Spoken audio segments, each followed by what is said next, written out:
From crease to crease and corner to corner, Bettor Hockey Now is NHL fantasy and betting done better. Step into the dot for Bettor Hockey Now on the Bettor Sports Network.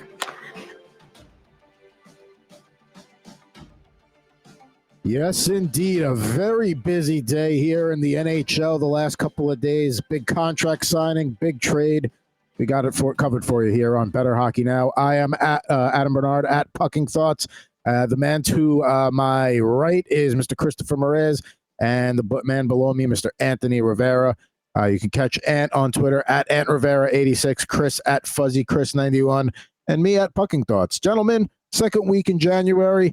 You know, the NHL season, January is when it really starts to all right, here we go. And we had two big pieces of news here, though, before we even talk about anything else. But how are we doing?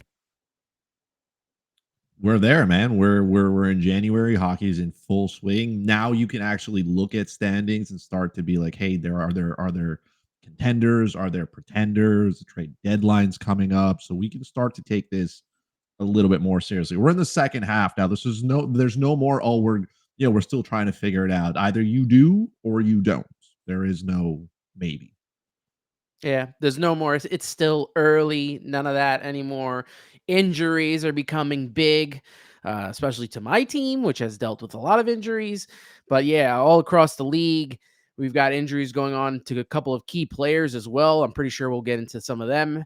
And yeah, this is the part of the season where it's go time, and you better be ready to make your push starting now. Well, one team that, maybe wasn't expecting to make a move yesterday, and whether it's not necessarily a move for a playoff push, but out of necessity, was the Philadelphia Flyers. Word came down that Cutter Gauthier was traded to the Anaheim Ducks for Jamie Drysdale and a second-round pick in the 2025 draft. Gauthier has 23 points, 13 goals, and 10 assists in 17 games for Boston College this season. The 19-year-old was also named best forward at the 2024 World Juniors last week. He had 12 points, 2 goals, 10 assists in 7 games en route to a gold medal.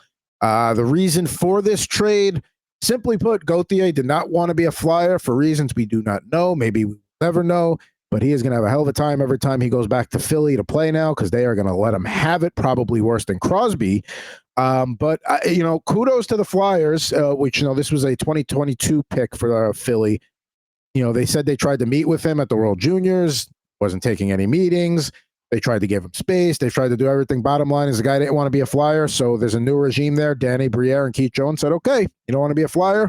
You're not a Flyer. And they get a pretty good return in my estimation there. But let's talk about, Gauthier wanting out. We don't know why, but this is not a great look for a player, and I'm not going to, begrudge him for wanting to be in the best possible situation, but he doesn't come across looking too great right now. No, it's not. I mean, especially when you hear how this has gone down. This is not him deciding recently that he doesn't want to be here. This is the Flyers saying, hey, we talked to him when we drafted him and we convinced him to come here. And then it feels like just a few months after that, he basically told the team that he doesn't want to be there. And to the point where, the Flyers send people over to Sweden to try to talk to him, and not just completely ghosting the team that drafted you and not wanting to even meet or tell them. That's a poor look for a kid that has played the same amount of NHL games as I have. He hasn't done much yet. And I understand that he is a great player, and I understand that he could become something. But this looks extremely poor on him and everybody representing him. If you're an established player who says, hey, I just don't want to be here. So, if you think of players like Matthew Tkachuk, when he didn't want to sign in Calgary and said, hey, I'm just not going to be here afterwards, he at least told the team that he wanted to play somewhere else. He didn't want to be there. He played out his contract. He did everything for the organization that he could. He gave them a tons of head up. There was no back and forth or maybe. He just didn't want to be there. Or same thing with Johnny Gaudreau when he said, hey, I want to move closer to home. And, he was a free agent, so he had every right to exercise his right to do so. But what has Cutter Gauthier done? And the Flyers, I mean, kudos to them. Kudos to Danny Briere. He got a great return for a player who basically said, I do not want to be here. You're never, adding defensemen is never a bad thing, and getting a pick as well is great. You can see why the Anaheim Ducks would want to jump on that, that opportunity. They have a young core. He can slot right in there. up and coming team. But like now you got to think about it if you do it once, and like what makes you think that he's not going to do it again if he gets tired of wherever he wants to be. So this does look poorly on him, and I just, it's not great. I'm happy the Montreal Canadiens didn't entertain the idea. I'll say that. That's not the type of player I want around the team. You don't need that kind of distraction. Is this payback for Eric Lindros when he wanted to leave Quebec and go to the Flyers? Is that a little bit of what's going on here? It's kind of like the same situation almost. I mean, it worked out well for Quebec though. So they got if anything, yeah. No, it's like the vice versa of the situation. Instead of wanting out, using Philadelphia as your way out, now he's using Anaheim as the Philly in that analogy. And Gauthier I would hope would be happy in a place like Anaheim. If you've ever gone to a game down there, it's really tough to go to work in a bad mood in Orange County, except for the traffic, of course. But you look at that middle in a couple of years: Zegras, McTavish, Leo Carlson, and now Gauthier. And I know Zegras has been playing on the wing a lot, but nonetheless, I mean, that's going to be a strong core down the middle for Anaheim. And if you're Philly, like you said, a great return there. They needed some help on the blue line. Like, yeah, Travis Sanheim's having a good year. Sean Walker's all right. Rasmus Ristolainen's all right. But Drysdale is going to absolutely provide some young punch and some offense on that blue line. And for a team like Philly that we weren't expecting on January 9th to be in the playoff hunt in a serious way, here we are. And now they just added a strong, young offensive puck-moving defenseman. And like you said, this is a trade that could really help out both teams. Obviously, every team wants to have at least, 3 centers that are viable and can play down the line. Obviously, you want 4, and this is what Anaheim could possibly be getting. They possibly could have 4 really good centers, and that's a great way to build a team. You talk about Philly getting defense.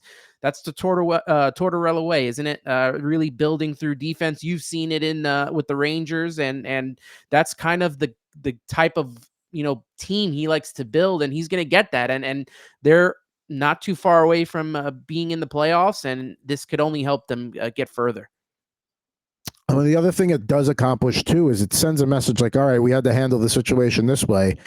We weren't the guys that drafted Gauthier. If you're, Briere and Keith Jones kind of running the hockey operations, that sends a message like, hey, you want to be here or you don't want to be here. And that's for everybody moving forward, prospects, vets. Like, they're not going to, the worst thing that teams can do in those situations is like, give it time. He's a young kid. Maybe we can convince him to stay. Like, all you do is just deplete the draft value, because if this situation goes on, instead of getting Drysdale and a 2025 second round pick, they could have been looking at maybe like a third round. This goes to the end of the year. Maybe they're just looking at a third round pick and you know what I mean? As word gets out that players are unhappy or don't want to be somewhere, it obviously decreases your value. Now, this all really came out at the last second. And then there was the talk that Kevin Hayes was in Gauthier's ear from St. Louis. They're both BC guys, and that was, and Kevin Hayes said it was all bull, which it probably is, but like this is like becoming a saga that nobody, completely out of left field. Like, we'll get to the William Nylander contract extension. That alone is a huge story, but this just totally blew it off the pages.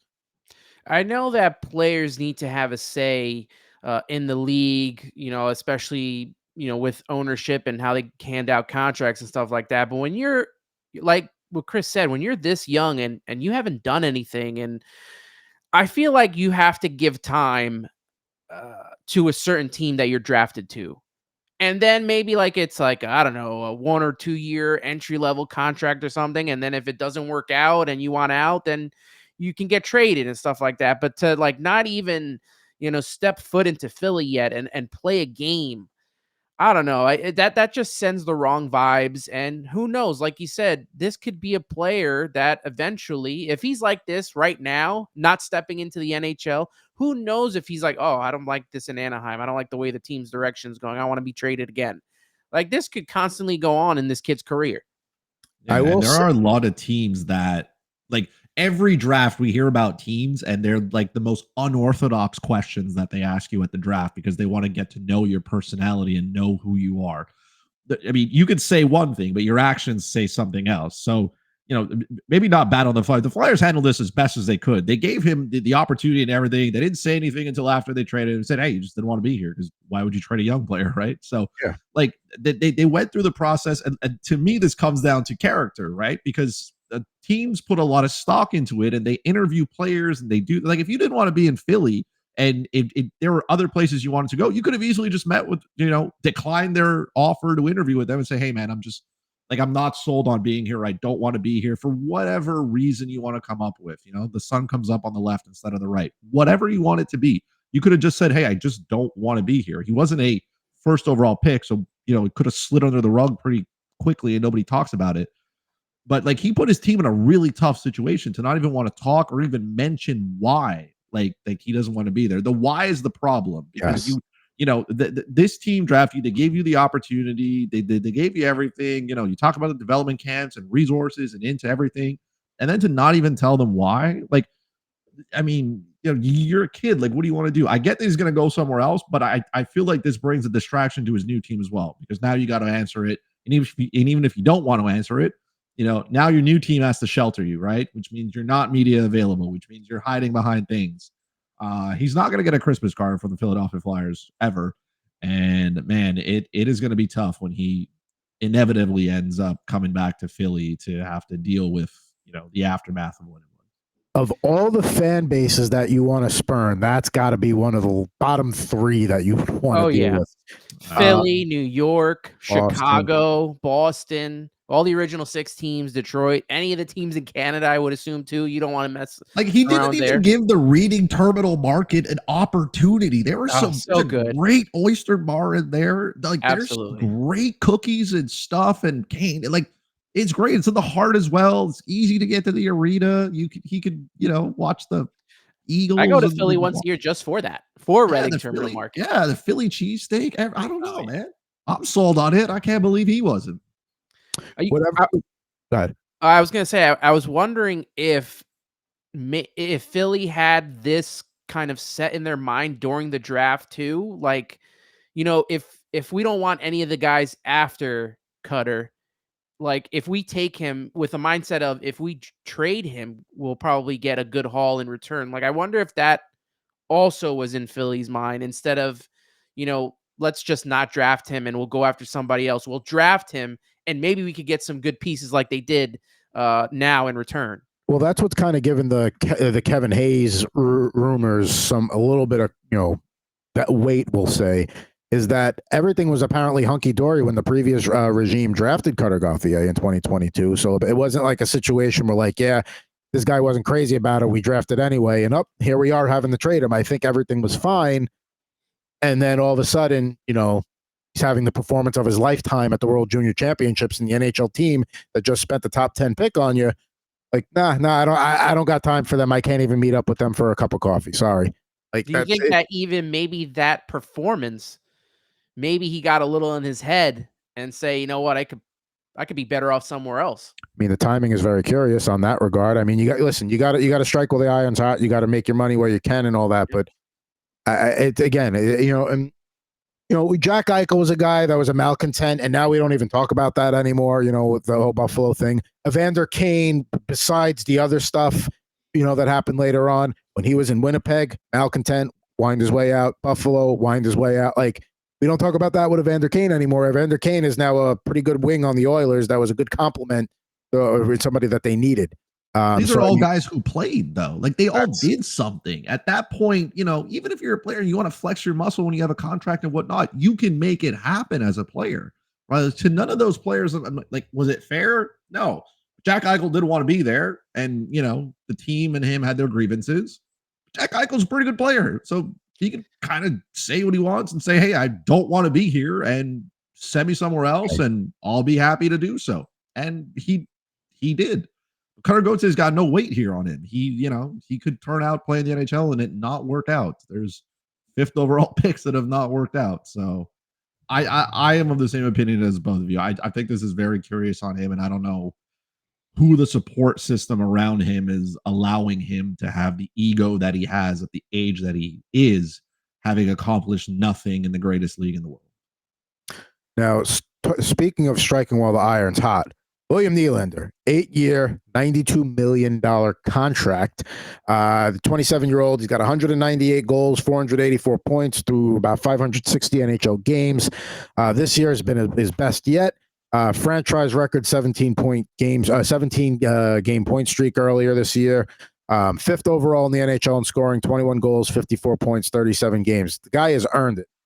But my big question here, do the Maple Leafs know that defensemen and goaltenders also count against the salary cap, and it's not just a bank for forwards? Do they realize this? It kind of feels like they're basically doing what Edmonton did, with like they're stocking up on the forwards, no defense, no goalie, and this is going to be the same type of that you guys did this on our chat. Right away, Chris was like, "Yeah, they ain't winning the Stanley Cup." No. But like, I don't understand. I mean, unless this means bigger changes are coming and other names might be on their way out, or who the hell knows, with no trade clauses and stuff like that. But it's like it clearly doesn't work. You haven't gotten past the second round of the playoffs. Edmonton has had no success with the we'll just invest heavily up front and deal with whatever fallout comes from not having a strong back end or goaltending. I feel like another move has to be coming here if they're gonna invest that much of their cap up front. It has. They have no cap space. They have none. None. I will say this: Brad Treliving had to give Willie Nylander his money because he's earned it. Yes. And you cannot wait for him to go to free agency because then everybody gets a lick and somebody's going to outprice you or outstructure your contract and whatnot. So he collects a lot of that money in signing bonus, as he should, because players want to protect themselves in case of the lockout. And you know, he has earned it. If anybody on that team has earned it, when we talk about the Leafs having poor playoff performances, Willie Nylander is usually excluded from that because he has done well. But yes, I'm of the opinion of you, Adam, as well. Somebody has to play defense and somebody has to be in goal. So as much money as you spent up front, there is some money that's going to come off the books next year. So you're going to have to figure out what you're going to do with Tyler Bertuzzi. You got to figure out what you're going to do with Max Domi. And you can let those guys walk and see if you can find a replacement at a cheaper option. Again, it's always going cheaper, but you have more than enough forwards. You can spread that around, and you can hope guys like Matthew Nyes and Robertson pick up so they can fill the void that is there. TJ Brody's $5 million is coming off the book. I can't imagine the Leafs are going to tender anything to him within his range. Maybe he wants to go somewhere else because they just have no money. So there's money that's going to free up for the Leafs here, and it's going to be important how they spend it. They need a quality defenseman, and they need to do better than what they did with John Klingberg because we understand that did not work. We could also move on from the Ryan Reeves experiment because that obviously did not work out either. So those are two swing and a misses here. You need to figure out if Joseph Wall is your goalie or if you need somebody to, protect him. And I cannot go another year pretending that Martin Jones is still viable in any sense. He's doing well, which is good. Great 2024 start. He's played the bottom of the barrel teams, but he's breathing. Good for him. But you got to find some depth here to either protect Wall and say, hey, we need this in case you get hurt, i.e. as it's gone. And this team has to be better defensively because you can score all the goals that you want. When playoff time comes rocking, you've advanced once in 20 years. So that's the putting in front of me. And you've done nothing to address it. And you have no money. You don't even have a contract. You don't even have an open contract. They have 23 contracts. So I don't know, man. There's some gymnastics that have to happen here to make this team elite. But even with some of that money coming off, yeah, sure, it's enough to maybe go get one guy for the blue line. But is one guy? I mean, one is better than none. But is one guy going to really be enough? No, but it's a start, right? I mean, if you're going to get a quality defenseman, you're probably going to have to spend $5-6 million on the open market to make it happen. So you got to make sure that the guy that you bring in is not John Klingberg, basically. Like anything else than that is a start, or you can try to go out and find guys who play the position exactly as you wanted to. We talk about the guys, the Alec Martinezes of the world. They don't get paid a ton, but these guys help teams win championships. There's a reason Vegas was so good defensively, and these guys were in there. The Braden McNabbs of the world. Alex Pietrangelo is an overall good defenseman. His points may not be there, but he's clapping pucks from the blue line. He's blocking shots. So the Leafs need to play a better team defense, and possessing the puck is one thing. But unless you commit in your own zone, which I find is going to be hard to convince all four of those guys to do, Like, you got to find defensemen who are willing to say, hey, I'm going to defend, that are not, Mark Giordano, 40 years old. I don't think they are going to be able to address the goalie situation. I think they're going to have to stick with what they have right now because there's a lot of teams that want goalies, and I'm pretty sure their packages could be a lot steeper. And outside of what Bertuzzi and Domi, who are going to be free agents at the end of the season, who else is there that can be offered? Marner. I don't think they want to give up Marner. Tavares has 2 years left. I don't know how they, structure this. This may be they're gonna have to clamp down. I think next year I heard that the cap's supposed to go up a little bit, but I don't think they can get anything done when it comes to the goalie. Maybe defense. Maybe if they could, like I said, trade Domi and Bertuzzi instead of letting them walk. That might be able to help them out, but this is a tough situation. But like you said, they had to sign William Nylander. He is the second best player on the team, right? Outside, I mean, Austin Matthews is the guy, and then you go William Nylander, number 2.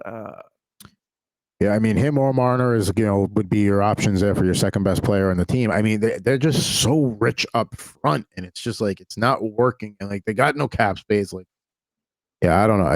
It's one of those things where they had to do it because if you let him walk and that's it, that is just the fan base will never let you live it down, and it'll be riots in Toronto. But it's just they're digging themselves into a situation by continuing to dig down. You know what I mean?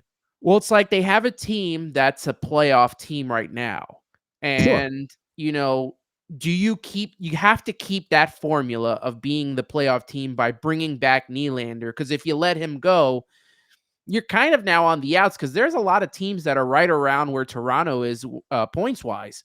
So if you let Nylander go, that's a goal source, point source in itself. And now you don't have Nylander, and you still have the same problems looking for a goalie, looking for defense without Nylander on the team. So keeping him was the right move. They're just going to have to work some magic when it comes to trades and freeing up some cap space. By the way, Bertuzzi, no movement clause. Max Domi, modified, no trade clause. So they would have to waive, though. They would have to, which I don't know if they would be willing to or not. Me personally, if I'm in that situation, they want to get rid of me, fine, I'll waive it. But still a lot of hockey to be had here. We'll see what happens with the Leafs here down the stretch. But yeah, until things improve on the back end and until they get steady in the crease, it's going to be another one and done, or maybe 2 rounds and done for the Leafs again this year until things change. Now it's like we like to do a little fantasy focus here. Talk about a couple of players that might be on your waiver wire or guys that are on the rise. First up here, let's talk about Jonathan Drouin, and this is a good feel-good story. He's been on that top line with McKinnon and Rantanen, 3-game point streak. He had 5 points in that span, 13 points total, 5 on the power play in over his last 12 games in that span. These are the kind of stories you root for in a way, and like, Drouin's kind of bounced around. He had a tough time in Montreal, and now he's out in Colorado, and he doesn't have to be the guy. He doesn't have to, he just has to be the guy who rides shotgun, and he's doing well. And this is a guy, if you're out there, listen, he's going to be in the top 6 for Colorado. They're a top team. If he's still available in your leagues and you need help on the wing, you could do a lot worse.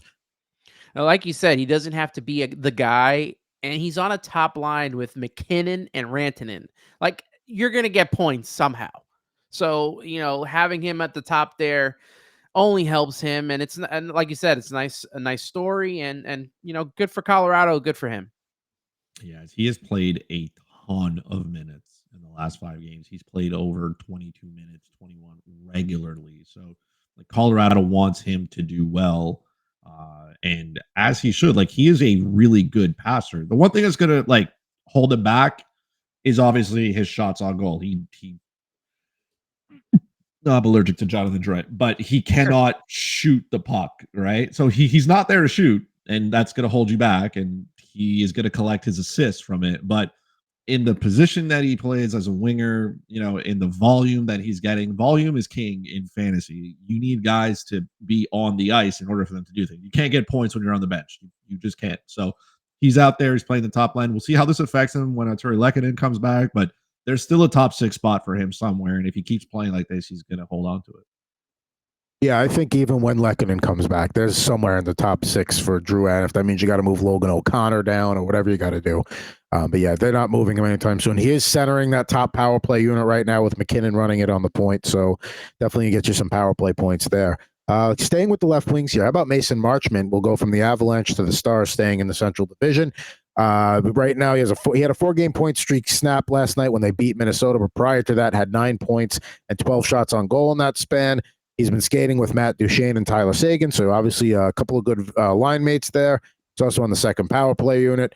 He is one of 5 Stars players this year with at least 30 points, and he was rostered a bit last year. But considering the company he's keeping, is this a guy you want to hold on to and for the stretch run, and maybe a guy you plug in on those off nights? Yes, Mason Marchment can do. I want to apologize to Mason Marchment because I played him in NHL DFS, so I am the one who broke his streak because everything went wrong for me yesterday. So that is fair. He played under 12 minutes. Absolutely, it's my fault. Nothing against him. He knew that I needed him, and he said, "You know what? I'll take a night off tonight." But again, as long as he's getting the opportunity here, he is playing with some good players. He can move up and down that lineup. There's room for him. He is like 30 points in 39 games is pretty decent for a player who's just hanging out on the waiver wire here, just being cool. He's gone all the way up to 41% ownership here in Yahoo, which is 15% up from the last day. So the folks who play fantasy hockey are realizing that he could be an asset here. He's a big body as well. Like, he's not getting tossed over a little bit. If he's there, I would have no problem grabbing him and saying, "Hey, this is a guy I want to be part of my team." Because like you said, you can just plug him in where you need him, when you need him. He doesn't have to start every night when you got those 12, 13 game slates, but he cannot hurt you as much as he can only benefit.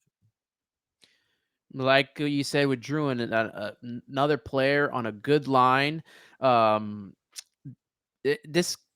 He's a guy that this is going to work out for him. I think when you look at fantasy and those days at the end of the season, if he's still playing this well, and when there are nights off for some of your star players, and you put him in for a night, he'll get you some points. So, I would definitely put him on the bench, stash him on the bench, and see where it goes from there. Before we move on to the next player, if you had room for one spot, and it's talk about 2 left wings here, Marchment or Drouin, which one are you picking up? Marchment, 100%. I think I would take Drouin on the top line. So we got 1 and 1 here. Drouin on the top line with centering the power play unit. Here, I'm going to go with Drouin, and here's why. Jamie Benn, Wyatt Johnson, Yevgeny Dadonov for that third line in Dallas right now. I could see, if Marchment slumps, Ben can move up. That's where I think Drouin, he would have to really fall off a cliff at this point to lose that top 6 spot, because there's not much competition coming from Colorado's bottom 6. So I would lean Drouin over Marchment, but you can't go wrong with either. Now, Connor Bedard, we know he's going to be out for a few weeks here with a jaw injury. He was the only source of offense for the Blackhawks. In steps Jason Dickinson, who's going to get that top spot on Chicago's center line. Is this a guy we want to pick up? I mean, because again, we all know that Chicago's offense was Bedard, and now he's gone. He gets that spot. We don't expect him to produce at a rate that Bedard does, but is he a guy worth picking up here because of the role and the opportunity? Yeah, very much so. I mean, the Chicago Blackhawks are rostering an AHL lineup, and I mean, their NHL lineup was not very good to start with. Connor Bedard was the fun, and the hockey gods have taken that away from us here. Jason Dickinson, in the 2 games since Bedard's injury, including the game where he got injured, has played over 20 minutes in those games. So he's out there. He's going to be inconsistent, but again, volume in fantasy hockey is key. You cannot get points sitting on the bench. And he's going to be out there a lot. They're rolling out Rem Pitlick on the top line. This is there's nobody there. There is not a single soul. If I was in the arena, if I was at United Center and I just had my bag in the car, maybe I take a shift on the 4th line midway through the 3rd because they're losing 8-1 and they don't want anybody to get hurt, kind of thing. You know what I mean? Like, Jason Dickinson, what are you expecting from him? Nothing. But he is there. He's got 13 goals in 40 games, which is pretty good considering he is a Blackhawk. So he's going to get the opportunity here. I mean, they got some pretty tough matchups coming up, which means that they're going to be trailing, which means they're going to be needing to play catch-up hockey, and he's going to be on the ice. So I expect him to play upwards of 20 to 22 minutes a night and just roll out there. And, he can throw some weight around. He can shoot the puck. I mean, top power play minutes. I mean, it's the volume is there. Again, same thing as, Marchman. He cannot hurt you. He can only make your team better. And he's 7% only. If it doesn't work out, just send him back to the waiver wire and try again, right? Take another Blackhawk. See if that one works. Hey, you look at the Blackhawks roster. I mean, Colin Blackwell's on that top line right now, and I remember him as a fourth line grinder on the Rangers that got dressed some nights and not other nights. And no knock on Colin Blackwell, but I don't believe he belongs on the top line anywhere. Blackhawks versus Chicago Wolves. I would like to see that game happen. AHL, NHL, see who wins. It would be too close, unfortunately. Like one should dominate the other, and I feel like that would be like a 4-3 finish. Make it a best of three. United Center, All-State Arena, and if there's a game 3, you go back to the United Center. There you go. See? There's some fun. There's some fun we could have in Chicago because it's not looking at that roster. That is just like you have to go on Hockey DB to search some of those players and find out what they were doing previous to being a Blackhawk. Now, here's an idea. We talked about, too many outdoor games is enough, just the right amount. Get rid of one of those Stadium Series games and do an annual NHL-AHL clash. The best in the AHL versus the worst in the NHL. They'll never do it, but it's a good idea, and it'll be fun to watch. Just have the two worst teams play each other. Like have San Jose, Chicago play each other. Winner gets first overall pick. That's what I would like to see. Instead of a lottery, that way the tanking will just take you talk about a college football playoff. Let's flip that. Let's take the bottom 4 teams and have a little tournament that way. That's how you should determine the top overall pick. A couple more players to go here before we move on to the Panthers. A couple of goalies to consider. Alex Leon in Detroit, while Ville Husso was hurt. And even so, he was starting to get more of the lion's share anyway. He was owning about 47 to 50% of leagues, so he might be gone. But the guy I wanted to talk about was David Riddick. With Phoenix Copley being done for the year, Kings came into the season we thought was going to be a balanced attack in the crease between Cam Talbot and Copley. Copley's out now. We know Talbot's been pretty good. Is Riddick a guy to consider picking up and keeping on your bench, even if it's not a handcuff situation for Cam Talbot? No. Okay. I'm just going to go out a flat out no here. No, David Rittich is just not going to.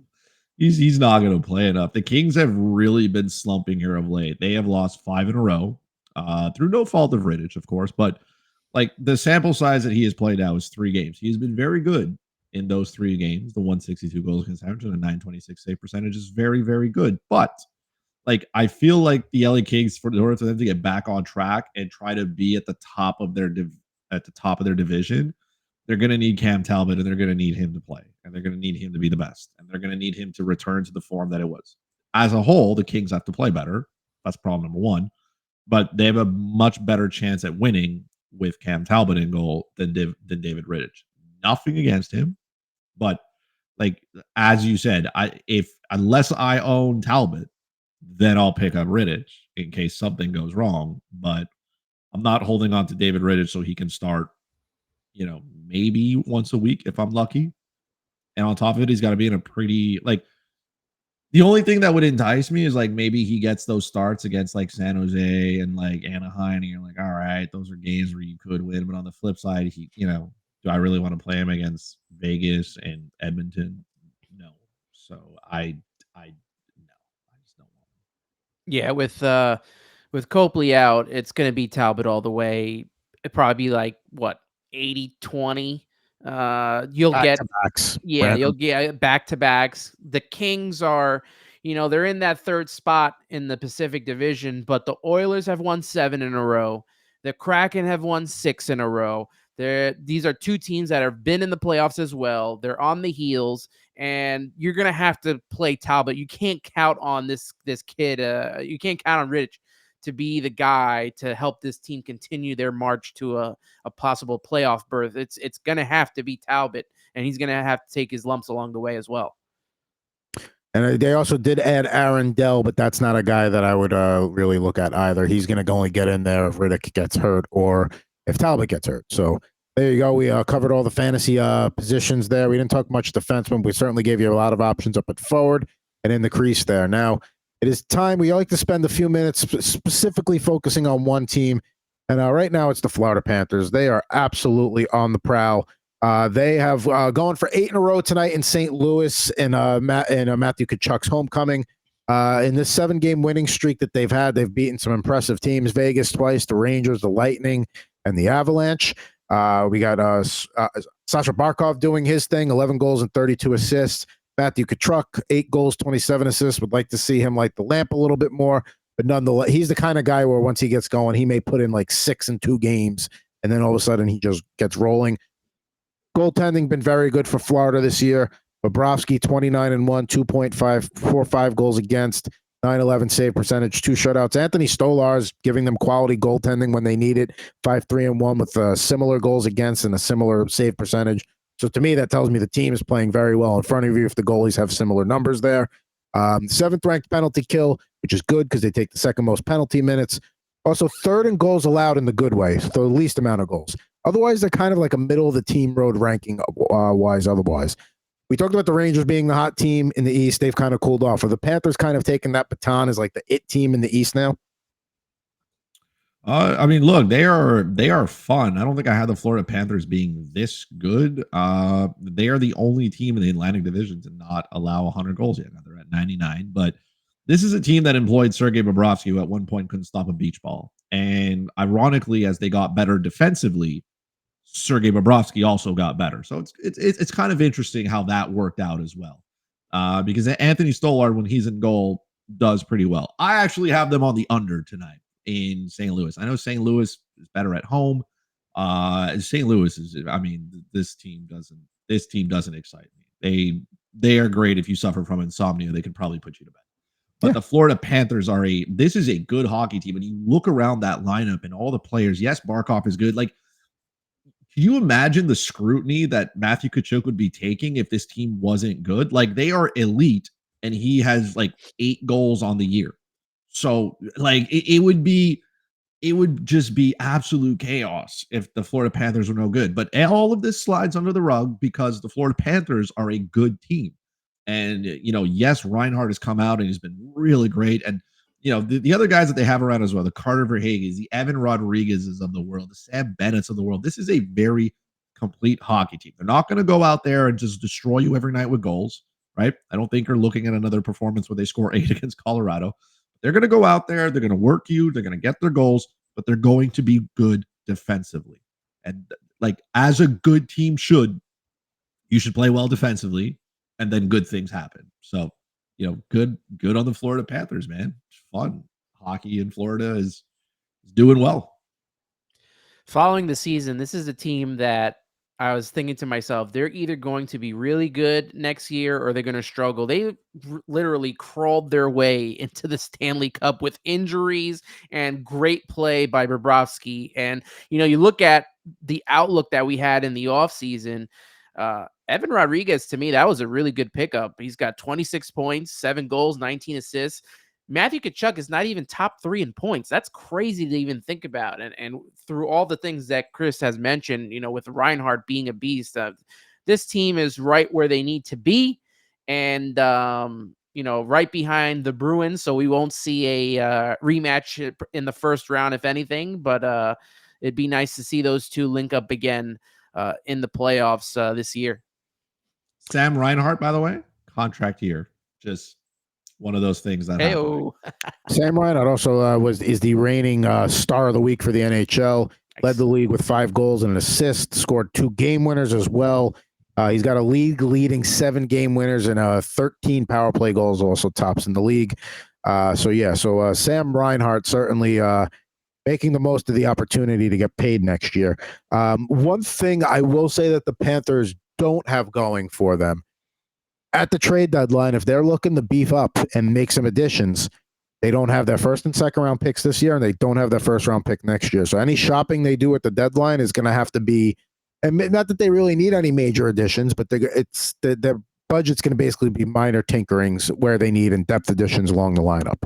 I feel like that's all they really need, though, right? Like, I wouldn't mess with a good thing of what they have going on right now. I wouldn't touch it at all.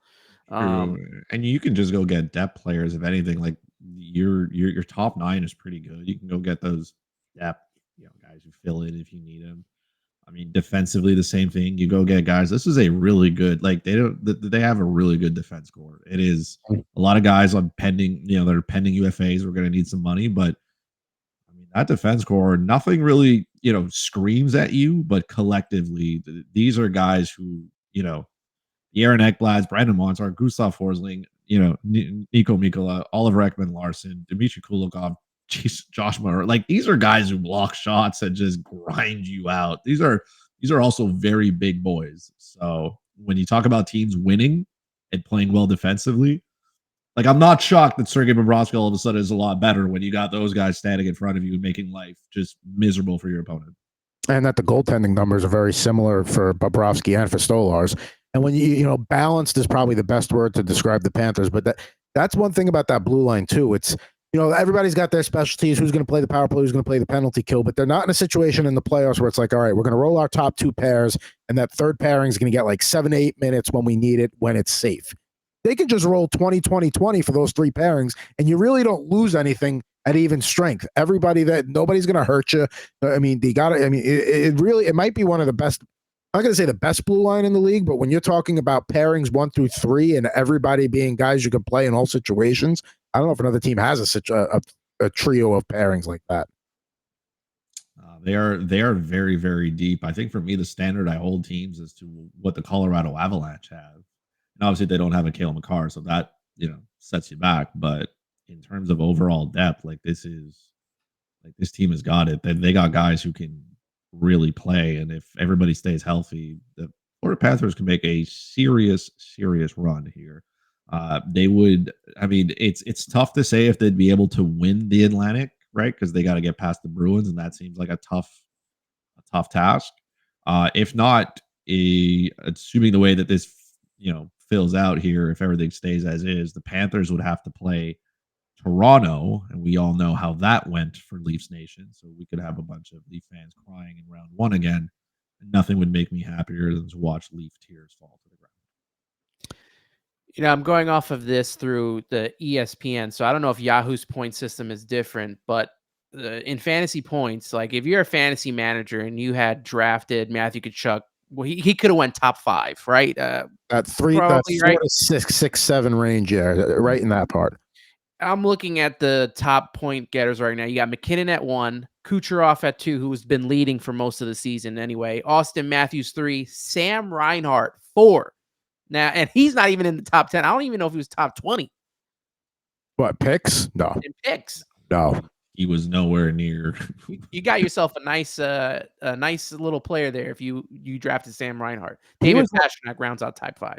He was one of those guys that I was like, somebody else can take what he's ever. Not that he's a bad player, but just like sometimes you got guys that like, you could take or leave, and that was one of those guys. But yeah, you certainly getting a nice return for him depending upon where you got him. And the other thing about the Panthers too, Chuck only has 8 goals. Imagine if Tkachuk was having and not to say he's having a bad season by any stretch, but if Tkachuk was playing like Tkachuk, where the Panthers might be leading the Atlantic, I don't even think they care about winning the division. I think the Panthers just want to keep doing what they're doing and get in the playoffs. And they strike me as a team that they don't care who they play. I mean, I wonder if he is also still dealing with the injury from the offseason that has not, maybe he's not fully healed yet that we thought. And you know what?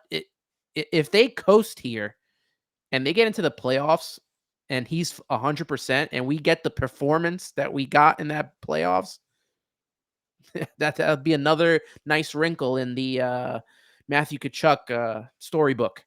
Give me 70% of you for the whole regular season if I've got 90+% of you for the playoffs, for sure.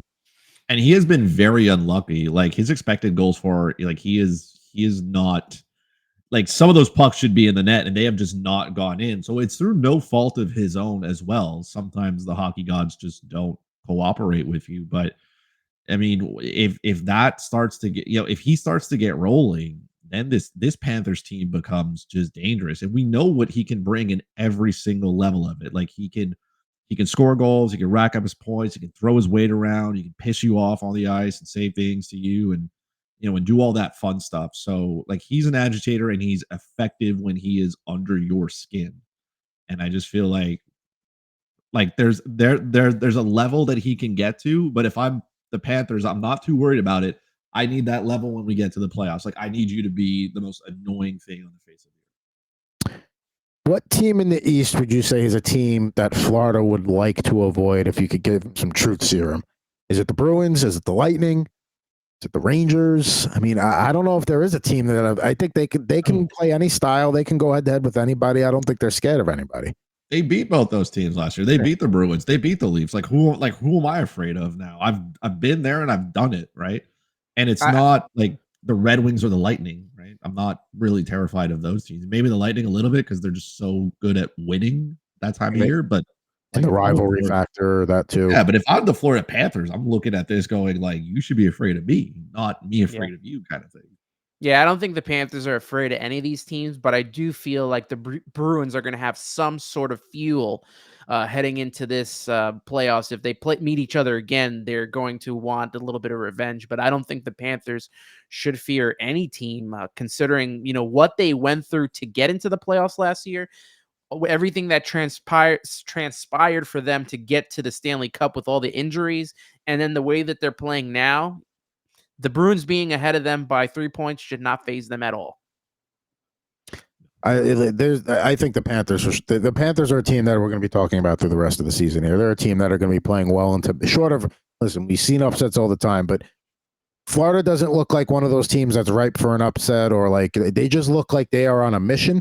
They look like they are taking care of business. They look like they are checking off, every time they get a game or go through a game or a win. The mission is far from complete for them. This is just the beginning. This is just the appetizer for them. So, anything can happen, right? And that's the best part of the playoffs. Anything can happen in the NHL playoffs. But if I'm looking at it right now, if I had to pick a favorite at this moment in time, I think I might pick the Panthers to come out of the East. Out of the East for now, right now. I mean, we still have a lot of time to go. Obviously, the Rangers have played well, and nothing against them, nothing against the Bruins, but with the Panthers and the way that they're, how they got there last year and how strong they've played this season without Tkachuk being so strong, and they have a really good goaltender, so I think that they can run the table here if anything comes down to it. I mean, we saw what happened with the Eastern Conference Finals last year against the Hurricanes. You get hot, you playing good defense. I mean, the Hurricanes outplayed them pretty much every game in that series, and Florida still 1-5. So there you go. And you can see some of the odds scrolling across the bottom of the screen there. Plus 180 to win the Atlantic, plus 600 to win the East, which I really like, and plus 1,300 to win the Cup, which, listen, not to say that the East is going to be a cakewalk by any stretch. It's going to be, you're going to have to survive the East, but the West, I feel like, is going to be even more of a beat them down kind of gauntlet. Whoever survives might be ripe for the beating there. And then the over-under pulling total of 99.5. I'm smashing that over at minus 105 right there for sure. So there, get some Panthers odds for you now. It is time here as we move things along and wrap things up. We talked a little Florida Panthers. Now it's time to do a little sweater weather. We've been doing Winter Classic stuff recently. So we took the 2 Bruins jerseys from when they played at Fenway Park. Yes, Chris went to the one at Gillette Stadium. But we're going to talk about the 2 jerseys here from their Fenway Park Winter Classics. On the left, you got the Zdeno Chara there, who's wearing the 2010 edition. And then on the right, you got Mr. Patrice Bergeron wearing what Bruins fans have affectionately referred to as Meth Bear on the front of his jersey there. So you got a jersey. You got enough money to get one of these jerseys, fellas. Which one are we getting? I'm going with Meth Bear. Meth Bear. All right. I like that one. I do. I like the other one as well. I actually would like that to be a part of their regular rotation, that yellow one. I don't know if they have something like that. It's just the regular standard logo. I think the B is a little. It's the older Bruins logo from back in the 20s or 30s or something like that. Yeah, I would prefer that logo for normal wear, but I like the bear. I like the Meth Bear. I think you sold me. I wasn't like 100% sure, but as soon as you said Meth Bear, I was all in on that. I mean, I think it's cool. I do like when they get their how you say that they're whatever animal it is or whatever the team name is that they get on Mascot. there. The mascot. There you go. I like when they do that and add that to the jersey. The Boston on top of it, the lettering is okay. It's not a end all be all for me, but I do prefer the 2023 Winter Classic, now known as Meth Bear. I'll go with the 2010 Winter Classic one. I'll stay away from Meth Bear. I mean, it looks good. It looks like, there's not much of a change from what the Bruins have worn in the past. So I feel like if you're looking for like a drastic change, some of these Winter Classic jerseys are, they deviate quite far from what the original, concept looks like. I think it's pretty good. I like the colors of it. I mean, I'm usually drawn more to like jerseys that are in black, but I think the black and yellow there, the yellow's the dominant color. That's good with me. The B looks kind of fun. It's good. It's not a large edge.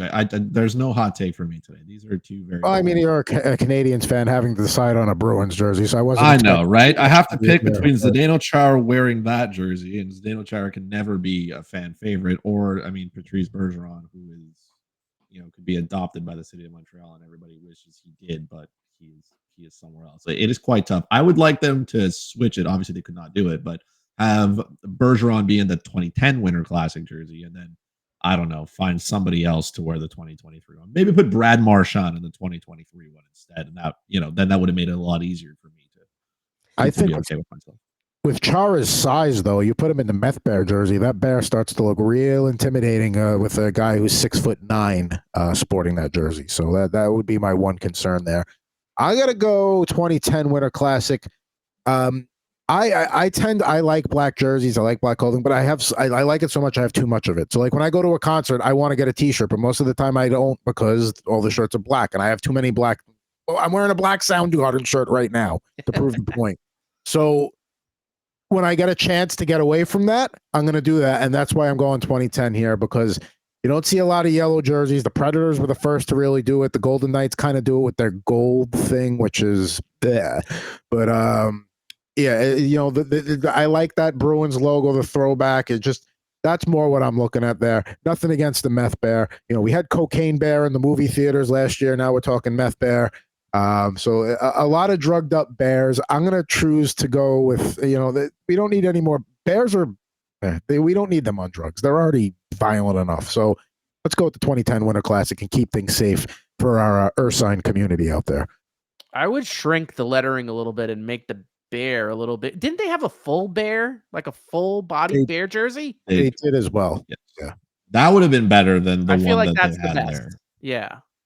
Well, Didn't they use that for the Winter heads Classic there. at all? It might have been for a different outdoor game. This was specifically Fenway Park games. I was trying to keep it specific here. Yeah, that's how many games the Bruins have been a part of outdoor that you can specify that it's Winter Classic over just outdoor games. That's Bruins, that's how much the NHL Penguins, milks.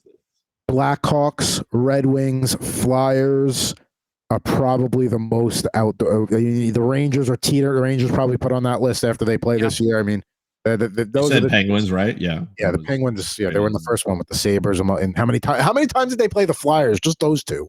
Did they play each other outside?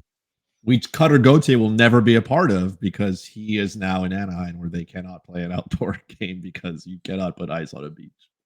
I mean, they did it in Southern California once. They did a Ducks Kings one, I think. They did a Sharks. It was a mess, wasn't it? Wasn't it a mess because the ice was not staying?